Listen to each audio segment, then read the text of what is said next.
안녕하세요. 저희 아이가 이제 초등학교를 졸업하고 곧 중학생이 되네요. 그간 별일이 다 있었죠. 그중 기억에 남는 일은 제가 갑상선 암 수술을 하게 되어서 아들 앞에서 엉엉 울었던 게 아직도 엊그제처럼 가슴에 사무칩니다. 생존율이 높은 착한 암이라지만 그거야 1기 정도에 발견되었을 시 하는 말이고 저는 2, 3기 정도라 크기도 꽤 크고 이미 전이도 된 상황이었습니다.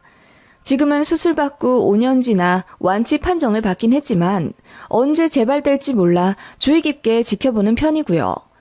아이가 어릴 때 중병 걸리셨던 분들은 아시겠지만 적어도 아이가 성인이 될 때까지만 아니면 시집 장가 보낼 때까지만 건강하게 살아있길 소망하게 됩니다. 그 마음이 참 아리죠. 그 일과 더불어 지금은 의절에 연락조차 하지 않는 신우년 생각도 같이 나네요. 어떻게 신우랑 이야기가 이어지냐고요? 제 얘기 들으면 모두들 기함을 하고 입을 다물지 못한답니다. 어쩜 그런 악인 중에 악인이 다 있냐면서 길 가면서 옷깃도 스치고 싶지 않은 사람이라고 혀를 끌끌 차며 욕하더군요. 네, 그런 사람이 바로 제 신우입니다. 시간을 거슬러 딱 8년 전 이맘때이군요. 평생 전업을 하던 신우가 본인 남편이랑 사이가 안 좋아져 이혼을 하게 생겼다며 본인 경제력을 위해서라도 일을 해보겠다 하더군요. 이렇다 할 경력이 없어 회사에 취직을 못하던 신우는 어디서 주워 들었는지 연봉 1억을 꿈꾸며 보험 설계사 일을 시작하더라고요. 그런데 워낙 성격이 별나 주변에 사람들도 없는 외골수 스타일이라 인맥이 좁은 신우였어요. 저희한테만 그러나 했는데 그냥 친구들한테도 받기만 할 뿐 베풀지 않는 스타일이라 모든 인연은 1, 2년 안에 손절당했고 저희 부부한테도 결혼할 때 축의금은커녕 도리어 받아간 돈만 몇백은 됩니다. 저희 아이 태어났을 때도 고모랍시고 내복 한 장 안 사오더라고요. 저는 이런 일이 인터넷에서만 올라오는 줄 알았는데 정말 제 신우가 그런 고모일 줄은 생각도 못했습니다. 신우는 본인 조카한테 100원도 쓰기 아까워해서 저희 아이가 고모 손잡고 편의점 가서 쭈쭈바라도 하나 사달라고 할까봐 그 더운 날 일부러 먼 곳으로 빙 돌아가자고 하는 신우입니다. 그런 짠순이 스타일이라 인맥이 좁으니 당연히 영업도 제대로 하지 못했습니다. 그래서 근근히 가족 친척들에게 도움을 요청하며 보험을 가입해 주길 원했죠. 저는 이미 처녀 때부터 들어오던 실비도 있었고 결혼하면서 남편이랑 같이 암보험에도 들었기 때문에 아직까지는 필요한 보험이 없었어요. 남편이나 저나 좀 이런 면에는 칼같기 때문에 필요 없는 보험이나 적금 같은 건 웬만해선 들지 않고 버텼습니다. 신우는 만날 때뿐만 아니라 거의 매일같이 전화와 문자를 해서는 저희에게 필요도 없는 고가의 보험을 들어달라 졸라댔어요. 언니 돈 많잖아요. 제 생각해서라도 하나만 들어주시면 안 돼요? 이거 되게 좋아요. 가입하면 길 가다 넘어지기만 해도 30만 원은 받는다고요. 아가씨, 그런 게 어딨어요. 저도 어느 정도는 알아요. 그리고 저희가 필요하면 할게요. 대신 아가씨 계좌에 100만 원 넣어드려요. 그러니까 저희 부부 보험 들어준 걸로 쳐주세요. 이제 더는 보험 이야기 하지 않기로 약속해 주시고요. 네? 저희 부부는 그런 식으로 신우에게 100만 원, 50만 원씩 주면서 더는 보험 이야기를 꺼내지 않도록 잘 달랬어요. 차라리 그게 낫다고 생각했거든요. 한 번 들어주면 또 들어달라 할 거고 제 주변인들한테도 알아봐달라 조를 게 뻔한 신우인데 그런 식으로 목돈 줘가며 도움을 주는 게 차라리 서로에게 낫다고 생각했어요. 그런데도 끈질기게 오니 결국 남편이 하나 들어줬습니다. 아이 태아 보험 때부터 따로 들어오던 어린이 보험이 있었는데 신우 걸로 다른 거 하나 더 들어줬어요. 그래서 아이 앞으로 총 보험비만 다달이 15만 원 나갑니다. 그거면 됐을 거라 생각했죠. 저희가 이따금 준 목돈도 있는데요. 그런데도 철면피인 신우는 절대 포기하지 않더군요. 왜냐하면 남편은 회계사고 저는 대기업 다니고 있으니 주변에 여유 있는 사람들이 많을 거라고 생각한 것 같아요. 그래서 주변인들에게 제발 보험 좀 몇 개 따다 줄 수 없냐고 진절머리 나도록 졸라대더군요. 결국 참다 못한 남편이 사자후를 내지르며 그만하라고 하니 신우는 그 일로 저희 부부와 사이가 엄청 안 좋아졌습니다. 보험일이 결국은 사람 장사인 건 알겠지만 남편이나 저나 주변에 아쉬운 소리 하는 거 너무나도 싫어하는 성격이고 그런 게 싫으니 300만 원 정도 목돈을 준 거잖아요. 그럼에도 불구하고 저희가 하나도 안 도와주었다며 우는 소리를 해대니 얼마나 꼴 사납겠어요. 손 아래 신호라 더 그런가? 오빠네인 저희를 무슨 돈 나오는 화수분 마냥 취급하는데 올케인 저도 지긋지긋하더라고요. 그런데 몸이 안 좋으신 시아버지께서 저희를 도리어 타이르시며 그러지 말고 여동생 보험 하나를 좀 들어달라 부탁하시더군요. 남매가 사이가 안 좋으니 병환이 깊으신 와중 그게 그렇게 마음에 걸리셨나 봅니다. 남편을 따로 불러서는 여동생 잘 챙겨달라며 그게 내 마지막 소원이다 라고 말씀을 하신 바람에 남편이 마음이 약해져 그만 저희 부부는 필요하지도 않은 보험을 2개 들어주고 맙니다. 게다가 아버님이 보험들 돈을 따로 챙겨주겠다 하시니 어쩌겠어요. 물론 그 돈을 받지는 않았지만 아버님 마음이라도 좀 편하게 해드리고 싶었습니다. 남편이 든 건 고금리 저축성 연금보험이었고 제가 든 건 암보험이었어요. 신우는 저희가 보험을 들어준다니 신나서 그나마도 제대로 설명도 안 해주고 지 실적에 맞춰야 한다며 엄청 비싼 거 해달라 하더군요. 짜증났지만 몇 년 안에 해지할 생각으로 들어줬어요. 가족이니 그냥 내 업보다 생각했습니다. 어느 집안에나 애물단지 하나 정도는 있잖아요. 저희 애 고모를 그렇게 생각하고 싶진 않았습니다만 솔직히 저희 결혼할 때부터 지금까지 쭉 저희를 벗겨먹을 생각만 하고 있는 신우다 보니 좋게 말이 전혀 안 나옵니다. 그나마 저희 부부가 돈을 잘 버니 다행이지 없는 살림에 신우한테 베풀어야 하는 상황이라면 정말 답이 없었을 것 같아요. 아무튼 그렇게 보험을 2개나 들어줬음에도 신우는 고맙단 인사 하나 안 하더군요. 저희한테 되려 고마워하라며 진짜 혜택 많이 볼 거라고 큰 소리 떵떵 치더군요. 그게 신우 인성이었습니다. 할 말 있나요? 남편은 저에게 미안해했고 저는 그냥 그러려니 했습니다. 일도 바쁘고 아이 키워내느라 정신이 없기도 해서요. 그렇게 보험 들어주고 2년 정도 흘렀을 때였습니다. 바쁜 와중에 회사 건강검진을 받게 되었고 저는 청천벽력과도 같은 소식을 듣게 됩니다. 저는 원래 목이 잘 쉬는데 천성이 기관지가 약한 줄 알았습니다. 게다가 역류성 식도염도 있고 해서 그 연관으로 목이 잘 쉬나 했는데 건강검진에서 뜻밖의 안 좋은 소견을 듣게 된 겁니다. 바로 갑상선 암 진단을 받게 된 건데요. 네, 많은 여성분들이 갑상선 질환에 많이 걸리고 암 또한 수술을 많이 받으신다는 건 저도 압니다. 생존율도 높고 착한 암이라는 소문도 있지만 그건 어디까지나 초기에 발견되어 완치되었을 때만 적용 가능한 말이죠. 저는 운이 나쁘게도 꽤 오래 진행된 상황에 발견되었습니다. 2, 3기라고 말씀하시더군요. 위치도 크기도 안 좋고 이미 전이까지 의심되는 상황이었습니다. 갑상선 암으로도 사람은 죽어요. 절대 만만하게 볼 그런 쉬운 병 아닙니다. 제 암 진단으로 순식간에 온 집안은 난리가 났어요. 저는 저희 친정에서 제일 막내인데 집안에서 처음으로 암 환자가 나온 겁니다. 저희 친정 부모님과 제 언니 오빠들 당연히 오열하시며 걱정하고 눈물 파티였습니다. 시부모님도 소스라치게 놀라시며 걱정하셨죠. 저 역시 하늘이 무너지는 슬픔이었고 가장 걱정되는 건 당시 너무나도 어린 제 아들뿐이었습니다. 1기 정도에 발견되었으면 이 정도로 절망적이진 않았을 거예요. 수술로 잘 해결이 되니까요. 그런데 저는 의사가 예후를 안 좋게 말씀하셨어요. 수술도 잘 안 될 거라 항암 치료부터 먼저 해야 하는데 너무 기대하진 말라고 어쩌면 3, 4년 내로 죽을 수도 있다는 말에 저는 엄청 울었습니다. 회사에 휴직계를 내고 바로 항암 치료에 들어갈 준비를 했어요.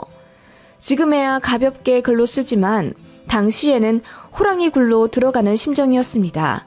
게다가 아이가 있으니 발길이 영 떨어지지 않았죠. 아직 유치원 다니는 아이가 있어 회사 다녀야 하는 남편 대신 봐줄 사람이 필요한 터라 급하게 시어머님께 부탁을 드렸어요. 어머님은 저희 집에 오시는 것보다 시댁 당신네 집 부엌에서 요리해 주시는 게 편하다 하시며 저희 아이를 시댁에 한 달 정도 데려다 놓기를 원하셨죠. 그래서 아이와 함께 시댁에 갔는데 마침 신우도 있더라고요.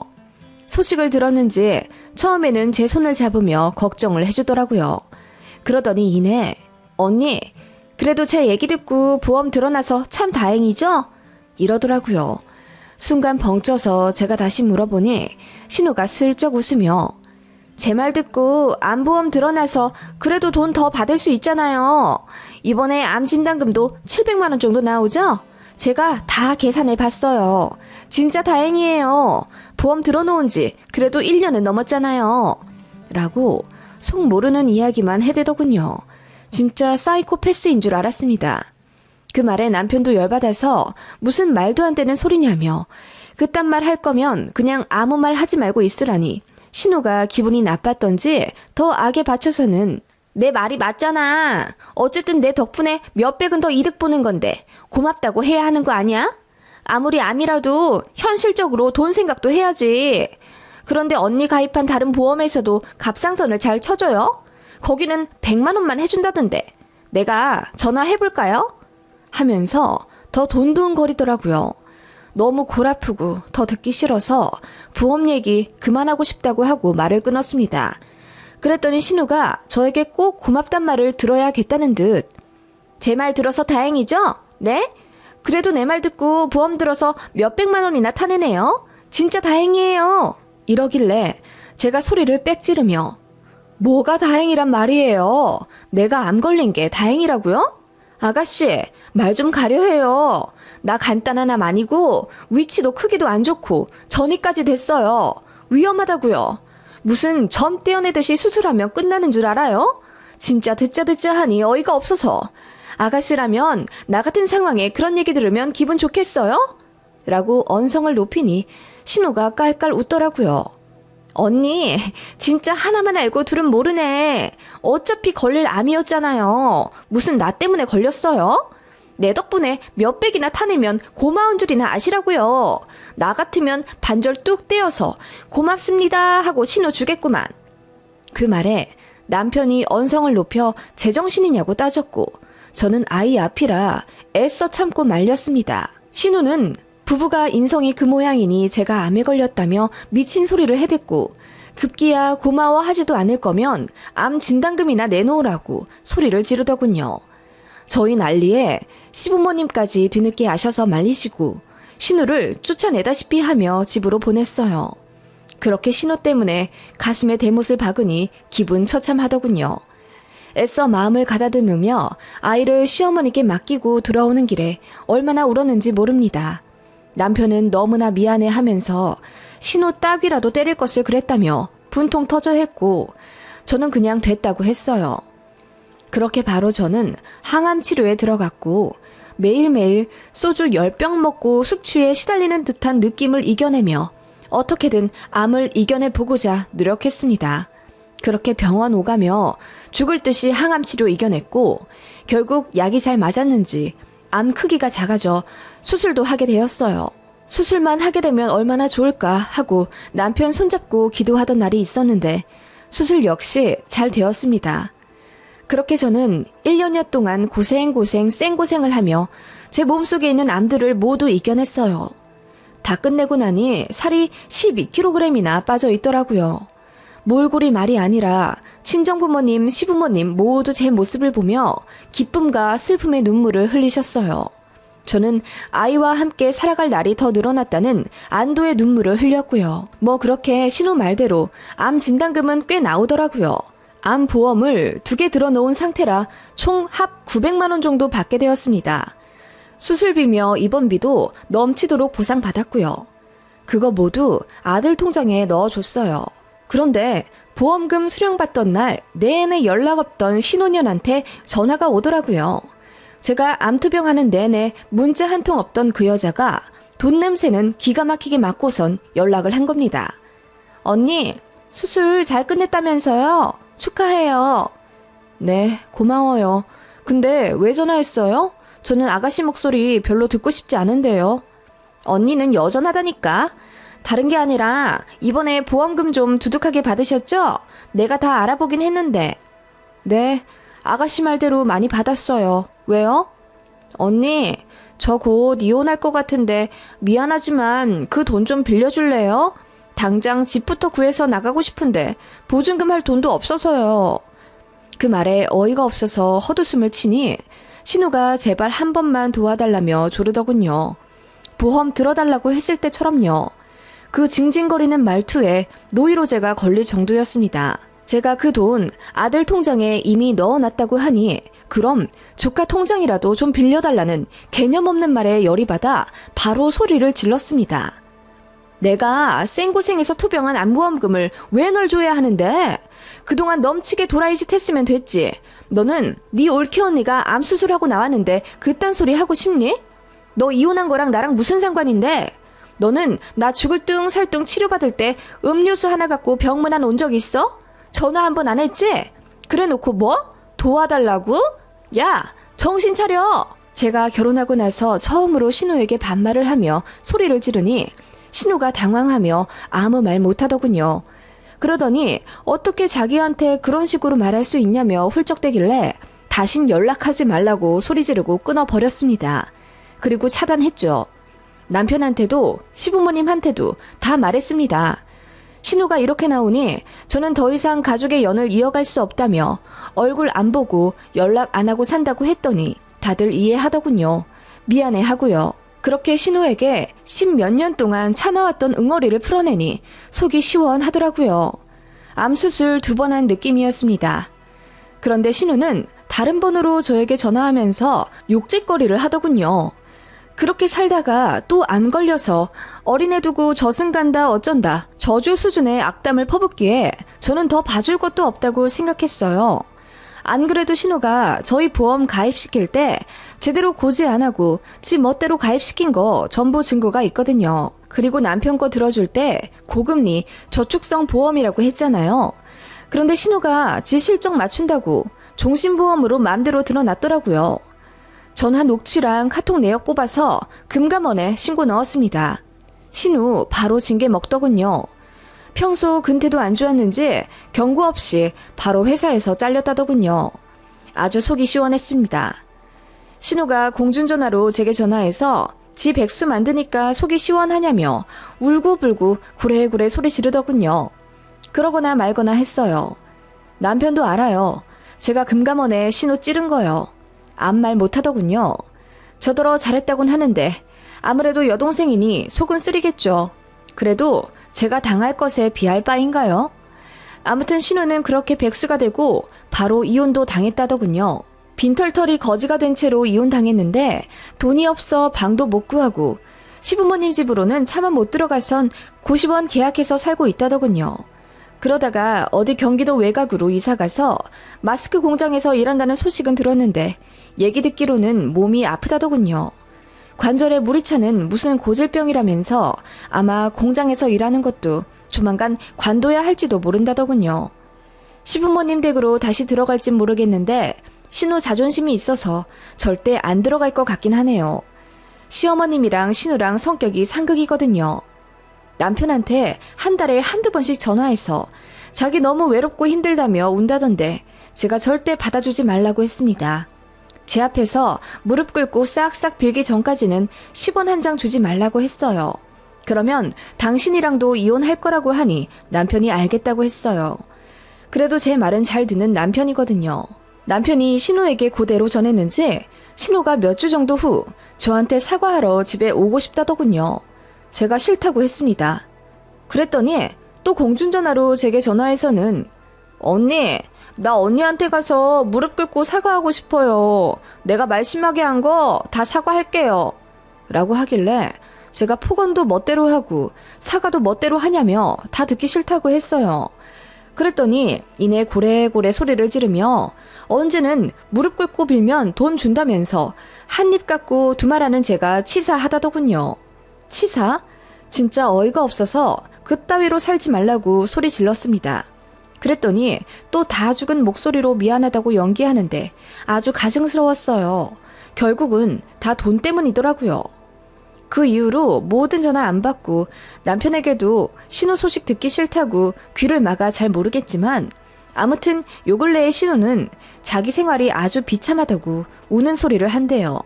몸도 안 좋아지고 주변에 사람도 없으니 지옥 같다며 본인이 마음만 곱게 썼어도 이렇게까진 안 됐을 텐데 다 자업자득 같다고 생각하는 제가 나쁜 건가요?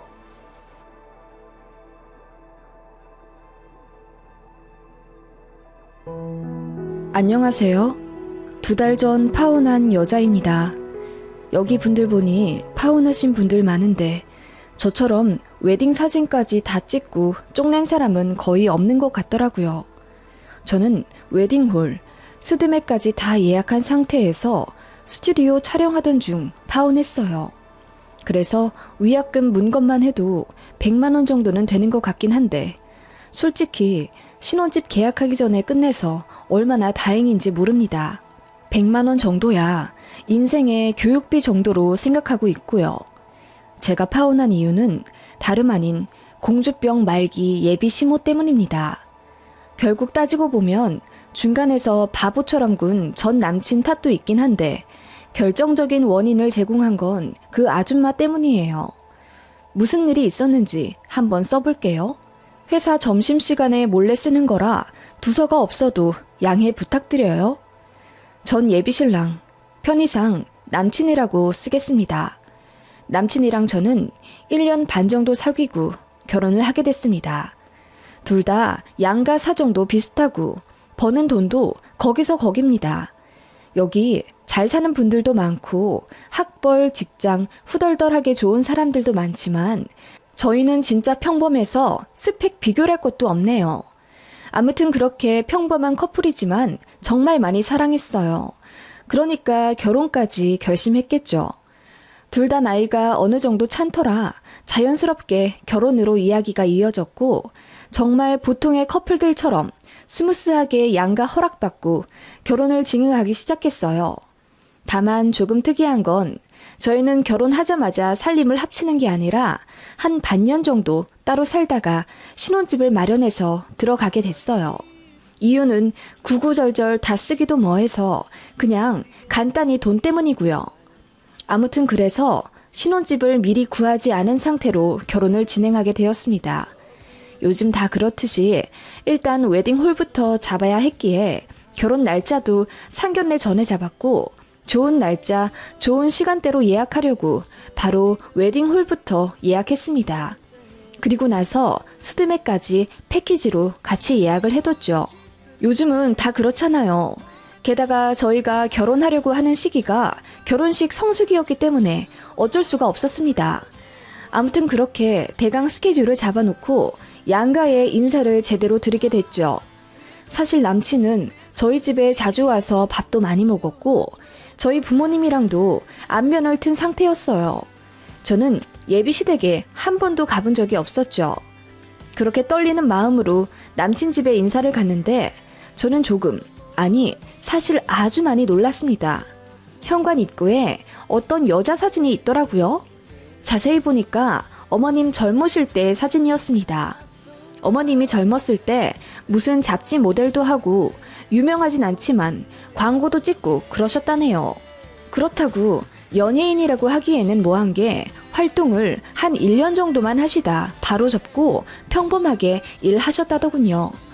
아무튼 그런 어머님이셨는데 젊었을 적 광고 찍었던 그 사진을 크게 확대해서는 거의 실물 사진 수준의 크기 액자로 현관 앞에 걸어 두셨더라고요. 조금 특이하다 생각은 들었지만 티 내지 않고 남친 집에 들어섰습니다. 제가 예의 바르게 인사드렸고 남친 부모님도 살갑게 웃어주시며 저를 맞아주셨어요. 본격적으로 조금 이상하다 생각이 들었던 건 식사를 하면서부터였습니다.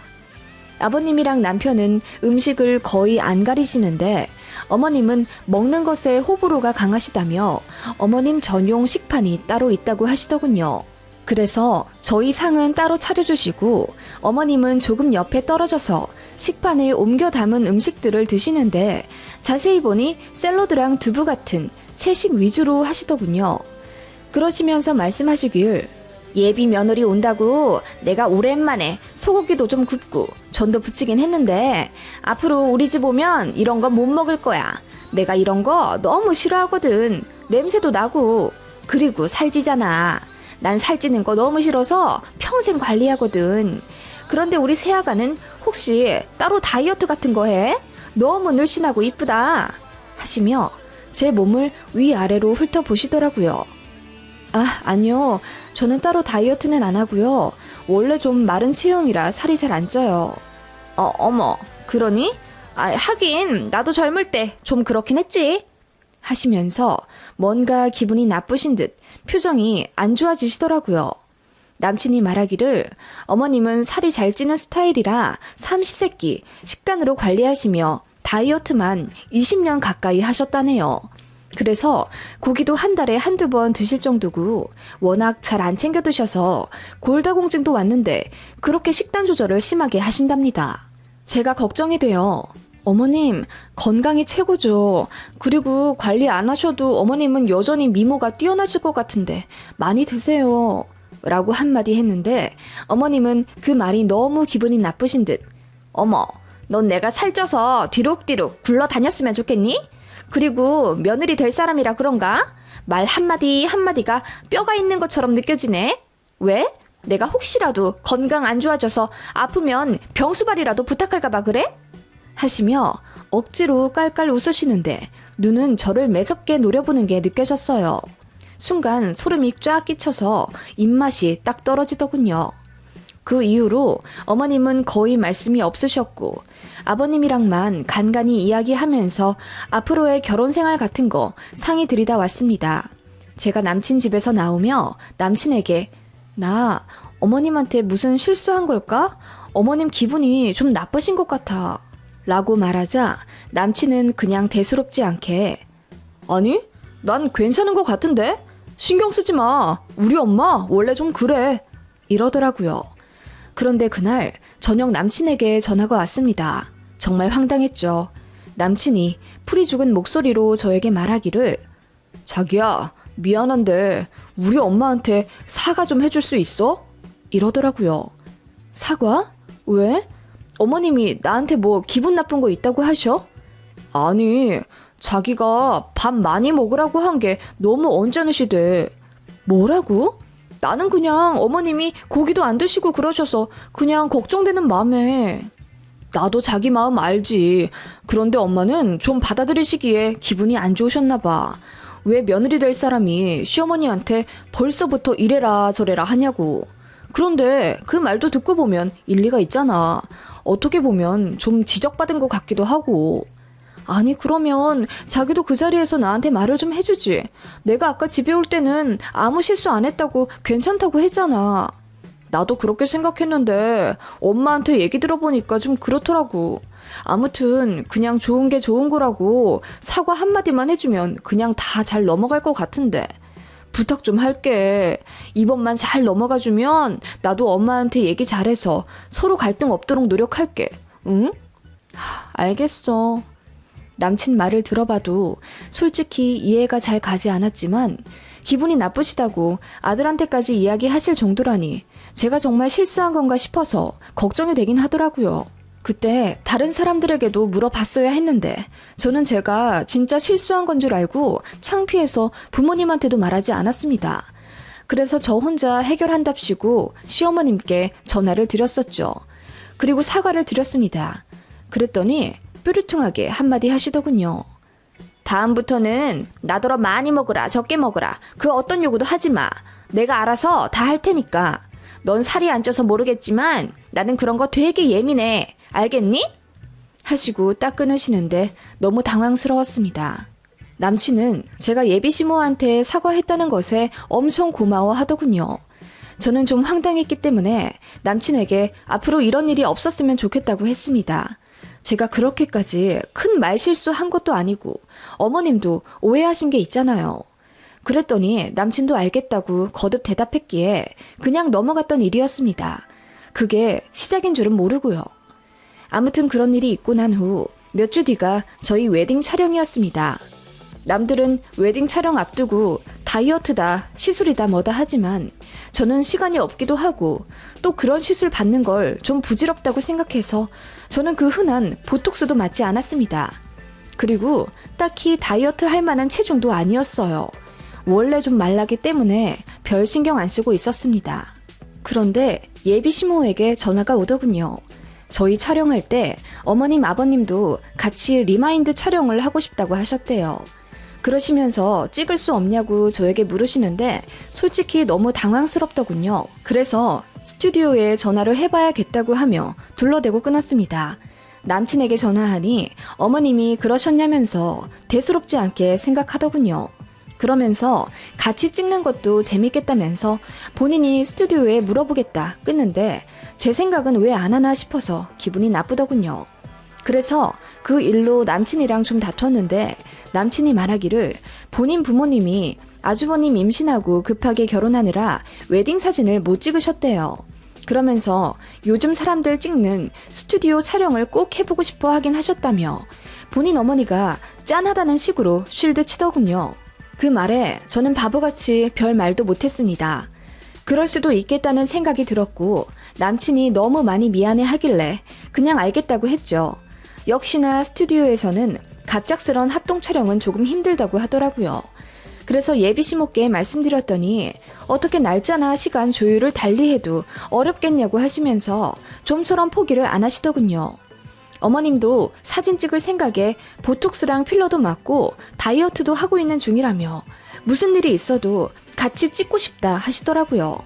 제가 재차 스튜디오에 다시 확인을 해봐도 그 날짜는 어렵다고 말씀하시길래 다시 전달드렸더니 어머님이 엉엉 우시지 뭐예요? 내 나이 곧 환갑이 다 되어가는데 더 늙기 전에 꼭 찍어보고 싶어. 내 소원인데 어떻게 좀 안 되겠니? 이러시길래 너무 당황스러웠지만 어머님 소원이시라니 어쩔 도리가 없었습니다. 그래서 시간을 조율해서 다시 스케줄을 잡았고 결국 그 날짜에 시부모님 리마인드까지 같이 촬영하는 걸로 예약을 다시 잡았습니다. 그런데 막상 그 날짜가 되니 또다시 변수가 생겼습니다. 아버님이 안 찍으시겠다고 부부싸움을 하셨다는 거예요. 애초에 리마인드 웨딩은 어머님 혼자만의 결정이셨고 아버님은 사진 찍는 거 너무 싫어하셔서 극구 안 가겠다고 하셨답니다. 그래서 어떻게 되었냐고요? 이쯤 되면 다들 예상하기를 시부모님 리마인드가 취소된 줄 아시더라고요. 저도 그렇게 예상했는데 완전 반전이었습니다. 어머님 혼자 사진 찍겠다고 하시더군요. 그래서 웨딩 촬영하는 날에 어머님 혼자 오셨습니다. 그래서 저 드레스 고를 때도 같이 고르시고 메이크업도 옆에서 나란히 같이 받았어요. 그때까지만 해도 저는 어머님이 독사진 찍으시고 저희랑 같이 몇 컷 찍으시며 끝날 줄 알았어요. 역시나 예상을 빗나가는 예비시모였습니다. 사진기사가 짜놓은 구도와 루트가 있기에 저희 커플 먼저 사진을 찍게 되었습니다. 찍어보신 분들은 아시겠지만 스튜디오 촬영날은 진짜 너무 정신이 없어요. 사진작가가 하라는 대로 열심히 표정과 포즈를 잡아야 하고 이동도 엄청 많이 합니다. 그래서 정신이 하나도 없는 상태로 하하호호 웃으면서 사진 촬영을 하고 있었어요. 그런데 시어머님이 사진작가 옆에서 무서운 무표정으로 저희를 바라보시더라고요. 솔직히 섬뜩했습니다. 그렇게 저희를, 아니 저를 노려보다시피 응시하시던 어머님은 갑자기 사진작가의 컷을 무시하고 본인도 아들이랑 찍겠다며 돌발 요청을 하시더라고요. 사진작가가 의아한 표정을 지으며 어머님이랑 아드님이랑도 사진을 찍으시겠다고요? 라고 묻자 어머님이 본인도 똑같이 찍고 싶다며 조르더라고요. 얼떨결에 알겠다고 하고 제가 찍던 자리에서 나왔고 어머님이 남친 옆에 서시더군요. 그러더니 몸을 베베 꼬아가며 보기에도 민망한 포즈들을 열심히 혼자 하시더라고요. 어머님이 너무 튀는 포즈를 지으셔서 남친이랑 전혀 어울리지도 않았어요. 보다 못해 사진작가가 어머님 허리를 조금만 더 피시고요. 그렇게까지 몸 안 꼬우셔도 날씬하게 나오세요. 조금만 힘 빼시고 편안하게 찍으실게요. 했더니 어머님이 아니 젊은 사람들 보니까 이렇게 다 찍더만 나도 그렇게 좀 찍으면 안 돼요? 나 왕년에 잡지 모델도 하고 광고 찍은 사람이에요. 하시면서 불쾌한 티를 내시더군요. 그 말에 사진작가도 기분이 나쁘셨는지 급속도로 말이 줄어드시더라고요. 저만 중간에서 안절부절 못했습니다.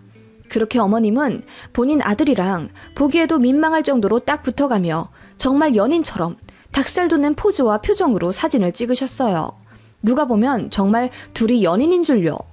남친도 처음에만 민망해했지 나중에는 지 엄마랑 사진 찍는 걸 엄청 재밌어 하더라고요. 눈치가 없어도 너무 없다고 생각했습니다. 사진작가가 컷! 여기까지 찍을게요! 라고 말하며 중단했는데도 어머님은 더 찍어달라 조르셨어요. 집에서 연구해온 포즈가 있다면서요. 사진작가가 난처해하자 어머님은 그럼 혼자서라도 찍어달라며 포즈를 이리저리 잡아보시더군요. 그 모습이 정말 너무나도 민망했습니다. 그렇게 몇 컷 졸라 찍으신 어머님은 본인 드레스가 너무 무난해서 마음에 안 든다며 제 헬퍼 이모님을 본인 이모님처럼 부려가며 드레스 다른 거 입어볼 건데 도와달라 하시더군요. 그렇게 어머님은 본인 마음대로 드레스룸에 들어가서 옷을 막 고르시고 착장해서 나오셨습니다. 아주 새빨간 드레스에 가슴이 확 파져있는 보기에도 민망한 드레스를 어떻게 골라서 나오셨는지 그걸 입고 나오셨더라고요. 그러더니 이번엔 다 함께 셋이서 같이 찍고 싶대요. 이미 어머니께 시달릴 대로 시달린 사진작가는 그러시라며 힘 빠진 대답을 했고 저희는 다른 층으로 건너가 사진을 찍게 되었습니다. 처음엔 어머님 먼저 가운데 두고 저희 커플이 양쪽에 서서 사진을 찍었어요. 그러다가 사진작가가 이제 어머님이 신부님 옆으로 가실게요. 신부님 가운데에 서주세요. 라고 했더니 어머님이 화를 내시며 얘를 왜 가운데 두고 찍어요? 얘 다른 데서 많이 찍었으니까 나 가운데 두고 많이 찍어줘요. 이러시더라고요. 사진작가도 참다 못해 화를 내며 그래도 아드님 내외 웨딩 촬영 아닙니까? 지금까지 찍은 사진으론 고를 것도 별로 없어요. 어머님 많이 찍어드렸잖아요. 원래는 이렇게 하면 안 되는데 그래도 어머님께서 요청하신 대로 편히 많이 봐드리고 있는 겁니다. 이러더라고요. 분위기가 순식간에 안 좋아졌고 헬퍼 이모님도 이렇게 두 사람 봐주는 거는 얘기 없지 않았냐면서 신부님 도와주는 것만으로도 벅찬데 저보다 어머님이 더 요청이 많고 피곤하다 하면서 이럴 거면 그냥 집에 가겠다고 선언하시더군요. 부랴부랴 제가 이쪽 저쪽 달래가며 분위기 좋게 해보려고 노력했어요. 오전까지는 정신이 없었지만 점점 현타가 오더라고요. 그래서 눈물까지 찔끔 났고 급기야 남친 앞에서 울어버렸습니다. 행복해야 할 웨딩 촬영 날에 이게 뭐냐며 울었더니 남친도 미안해하면서 어쩔 줄 몰라 하더군요. 그러면서 저한테 양해 구한답시고 하는 말이 엄마가 이런 거 처음 찍어봐서 그런가 봐. 여기까지만 찍게 하시고 이제부터 우리 찍자 라고 하길래 일단 알겠다고 했어요. 저도 어머님이 그때까지는 좀 어려웠기 때문에 남친이 알아서 중재했을 거라고 생각했습니다. 눈물 참고 메이크업 다시 하고 드레스도 다시 갈아입고 나왔죠. 어머님이 제 눈치를 조금 보시는 듯 하더니 분위기 전환한답시고 밝게 웃으시며 나 우리 며느리랑 같이 사진 찍고 싶어요. 아들 냅두고 우리 둘만 찍어줘요. 하시더라고요. 그렇게 어머님이랑 저랑 사진을 찍게 되었는데 처음엔 어머님을 의자에 앉히고 제가 옆에 서서 찍는 구도로 시작했습니다. 그런데 어머님이 마음에 안 든다 하시며 둘이 같이 서서 찍고 싶다 하시더라고요. 그래서 의자를 빼고 어머님이랑 같이 나란히 서서 찍었습니다. 찍는 와중에도 이게 뭐 하는 짓인가 싶더군요. 어머님은 한껏 엉덩이를 빼고 요란한 포즈를 지어가며 저랑 전혀 어울리지 않는 모습으로 카메라를 응시하셨어요. 사진작가가 둘이 같이 친해 보이게 손도 잡고 팔짱도 껴보라고 했으나 어머님은 그렇게 찍으면 본인 몸매가 뚱뚱하게 나온다 하시며 여전히 본인 포즈에 심취한 채 촬영에 열중하시더라고요. 그러더니 중간에 갑자기 모니터링을 하겠다며 찍은 사진을 보여달라 사진작가에게 요구하시더군요.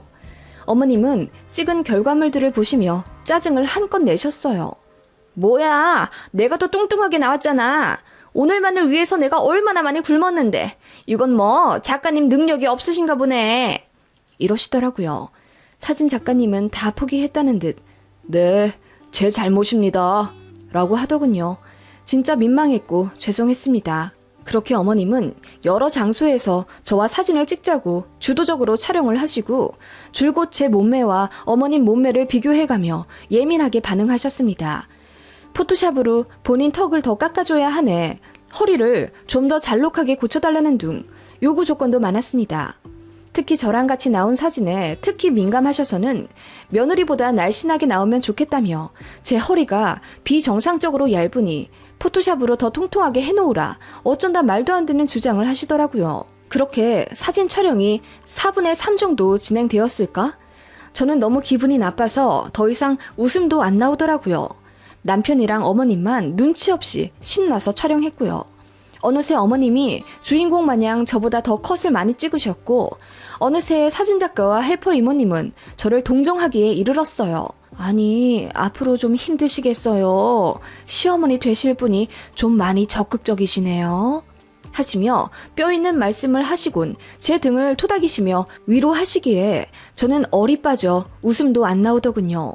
어머님은 제 컷까지 뺏어가며 아예 본인의 웨딩 촬영인 것 마냥 사진을 찍고 드레스도 더 요구하시며 많이 바꿔 입으셨습니다. 정말 얼굴이 화끈거리더라고요.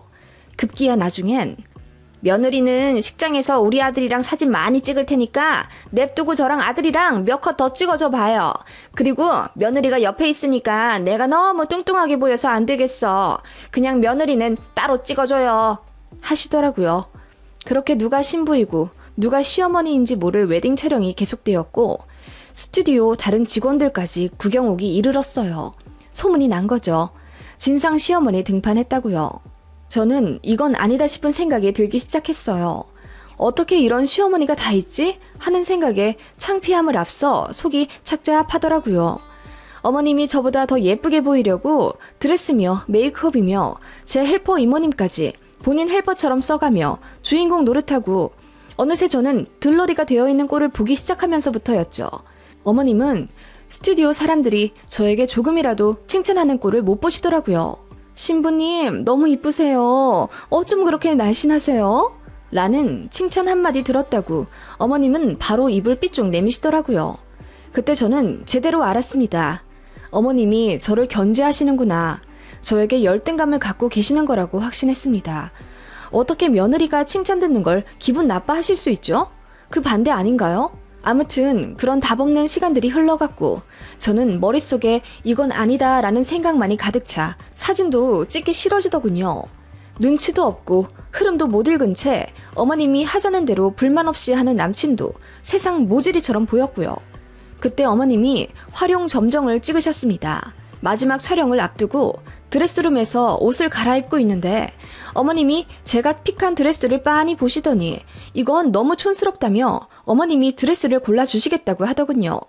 그러더니 혼자 창고까지 들어가 헤집으며 어떤 드레스 하나를 골라오시는데 보고 저는 기절하는 줄 알았습니다. 누런 색감에 부해 보이는 옛날 디자인 드레스더라고요. 헬퍼 이모님이 이거는 옛날에나 입던 스타일이고 여기 샵에서 안 입은 지 몇 년 된 거라고 처분 직전 옷이라고 설명을 해줘도 어머님은 얘가 좀 마르긴 했어도 피부톤이 누래서 너무 하얀 건 안 어울려요. 그리고 살짝 볼륨감이 있어야지 이쁘지. 너무 빼빼마르게 나오는 건 별로잖아요. 빈티나고. 하시면서 제가 고른 신상의 머메이드 디자인을 절대로 못 입게 결사 반대하시더라고요. 제가 입겠다는데 어머님이 왜? 너무 황당해서 제가 무표정으로 그냥 계획한 대로 입겠다고 했더니 시어머니 될 사람 말에 꼬투리 잡는다며 화를 내시더라고요. 그러더니 제가 고른 드레스를 본인이 입어야겠대요. 내 얼굴이 더 하얗고 딱 보기 좋게 말라서 이런 게 잘 어울릴 것 같아. 어른 말 들어서 나쁠 거 없다. 마지막이니 좋게 좋게 하자. 내가 이거 입으마. 하시며 드레스를 뺏어가듯이 본인이 가져가 입으시더군요. 그런데 그게 들어갈 리가 만무하죠. 거의 44 사이즈였는데 어머님이 살을 좀 빼셨다고 해도 그 착장은 무리였습니다. 그치만 굳이 우겨 넣으신 어머님이셨고 그렇게 저보다 먼저 나가 밖에서 메이크업을 수정하시더군요. 저는 너무 화가 나서 눈물이 나기 시작했습니다. 헬퍼 이모님도 어쩌냐는 말만 반복하며 저를 진심으로 걱정하시더군요. 그렇게 저는 드레스를 허무하게 빼앗기고 다른 드레스를 입었어요. 헬퍼 이모님이 내일 다른 신부님 입을 거라 구석에 숨겨둔 드레스를 꺼내오시며 듀얼이 많이 박혀 제가 계약한 금액대보다 더 비싼 거라며 저에게 입혀주셨어요. 진짜 이쁘긴 하더라고요. 조명 밑에 가니 정말 인어공주처럼 화려하게 이뻤습니다. 그 상태로 머리까지 한 번 더 정리하고 나가니 스튜디오 직원들도 다 예쁘다며 환호성을 지르더라고요. 지금 생각하면 어머님 들으라고 일부러 더 소리 지르며 칭찬해줬던 것 같아요. 그 짧은 시간 내내 스튜디오에서 소문이 다 났겠죠. 사람들이 저에게 주목하며 엄지를 치켜들자 어머님은 먼 발치서 저를 보고 얼굴이 사색이 되시더라고요. 그래서 제가 남친 옆에 서서 사진을 찍는데 어머님이 왜 본인이 골라준 드레스 안 입었냐며 한 소리 하시더군요. 급기야 제가 사진을 찍고 있는데 이제 그만 찍어도 되겠다며 손을 휘휘 젓고는 촬영을 중단시키더라고요. 그러더니 이제 셋이서 찍겠다며 저랑 남친 사이를 비집고 들어오셨습니다. 그것도 잠시.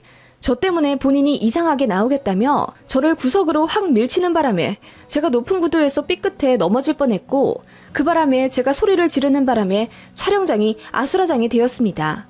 저는 더 이상 참지 못했어요.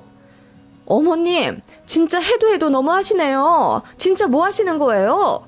라고 했더니 어머님이 무서워 바들바들 떠는 척 하시며 아니 조금 옆으로 가라고 했는데 너무 오버액션 하는 거 아니니? 너야말로 너무하다. 사람 민망하게. 어머님이 얼마나 세게 미셨는데요. 저 그냥 이 촬영 안 할래요. 어머님 실컷 찍으세요. 어차피 처음부터 그러실 생각 아니셨어요? 제가 어머님보다 더 잘 나올까봐 견제하시고 제 드레스까지 빼서 입으셨잖아요. 누가 신부인지 모르겠어요. 그냥 어머님이 주인공 하세요. 제가 그렇게 외치며 탈의를 하려고 드레스룸으로 성큼성큼 향했더니 남친이 안절부절 못하며 왜 어른한테 그런 식으로 말하냐며 뭐라고 하더군요. 그 모습 보니 정이 완전히 떨어져서 어른이 어른답게 굴어야 어른이지 않겠냐며 화내고 그냥 다 관두자고 했습니다. 그렇게 크게 파혼하자 외치니 어머님이 아연실색하셔선 뒤늦게 저를 뒤쫓아 오시더군요. 제가 열받아 하면서 드레스를 벗고 있는데 어머님이 아니 CM이가 좀 신나서 사진 좀 찍겠다는데 그게 그렇게 고깝니? 주인공 하라고? 내가 주인공 하려고 여기 왔니? 너희들 이쁘게 사진 찍는 거 잠깐 끼어서 몇 컷 찍겠다는데 너는 그렇게 속 좁게 굴어서야 되겠냐고. 그러지 말고 다시 잘 생각해보자. 내가 좀 날씬하고 더 이쁘게 나와서 네가 질투가 났나 보구나. 라고 너무도 황당하게 말씀하시는 거예요. 어이가 없어서 제가 크게 웃어버렸습니다. 그냥 이 결혼 없던 일로 하자고 하고 나와버렸어요. 그렇게 택시 타고 집에 오는데 눈물이 얼마나 질질 나던지. 제가 집에 와서 부모님께 이야기 드리자 뭐 그런 주책 맞은 여편예가 다 있냐며 그게 사실이라면 파혼하기 잘했다고 하시더군요. 그렇게 저는 파혼했고 계약한 곳에 모두 취소 신청을 했어요. 그랬더니 전화가 남친한테 갔나 보더라고요. 노발대발 화내면서 그렇게 갑자기 일방적으로 계약 취소해버리면 어쩌냐고 정말 파혼하는 거냐고 화내더라고요. 저는 평생 니네 집에서 들러리 할까봐 겁나고 니네 엄마 비정상적이라서 말도 안 통할 것 같으니 도망가는 거라고 했어요. 스튜디오에서 찍은 사진들 보면 답이 나올 거라고 한마디 더 하고 차단해버렸습니다.